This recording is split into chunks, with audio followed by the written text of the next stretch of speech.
Get ready for the dictation in 3, 2, 1, start. Agreements with China on disengagement at LAC have lost meaning in the brutal clashes, with the deaths of at least 20 Indian soldiers and reports of Chinese soldier casualties in clashes at the Galwan Valley in Ladakh. India and China have entered uncharted territory on the line of actual control. The first combat deaths since 1975 and the first such in the Galwan Valley since the 1962 war.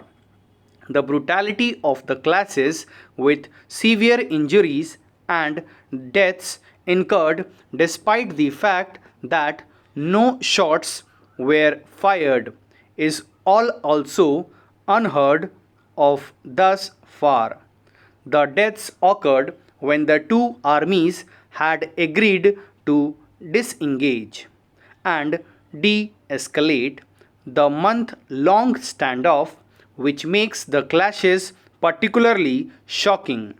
China has now claimed sovereignty over the entire Galwan Valley, indicating that it is unlikely to pull back from their crucial and hitherto non contentious area unless it is forced to. In his talks with External Affairs Minister S. Jaishankar, Chinese Foreign Minister Wang Yi appeared to countenance this new position and even called on India to punish those responsible for crossing the LAC, promoting India to accuse China of attempting to alter the LAC with this premeditated and planned action by its forces. Meanwhile, reports that Chinese troops continue to be well entrenched in the fingers area or the ridges around Pangong, so that India has always patrolled and remain inside the LAC at Nakula Pass, are worrying indicators of the hardening Chinese position.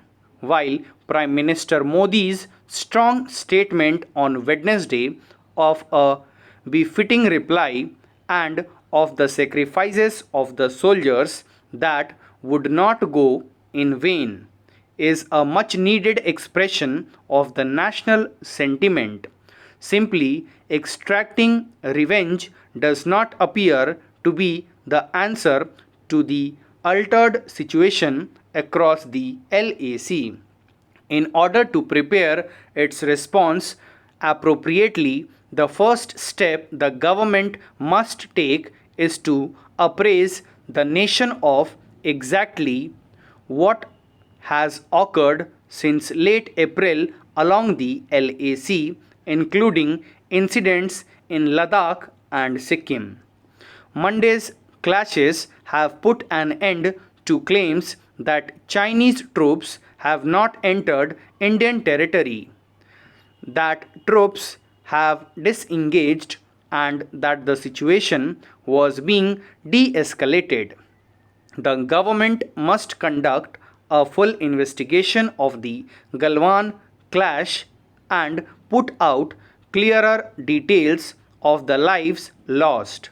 A true tribute to those soldiers will not only include ensuring accountability from Beijing but also enforcing a full troops withdrawal from all the areas occupied in the last few weeks. Both the MEA and the Chinese Military of Foreign Affairs have reaffirmed their commitment to dialogue as a means of restoring peace. Both sides must also acknowledge that the situation is precarious and that the recent days in particular have undone decades of painstakingly negotiated confidence building mechanisms. Without a full restoration of the status quo ante, repartition for the casualties, as well as some honest commitment to abide fully by any agreement, talks with Beijing at this point might not mean more than empty words. Stop. Thank you.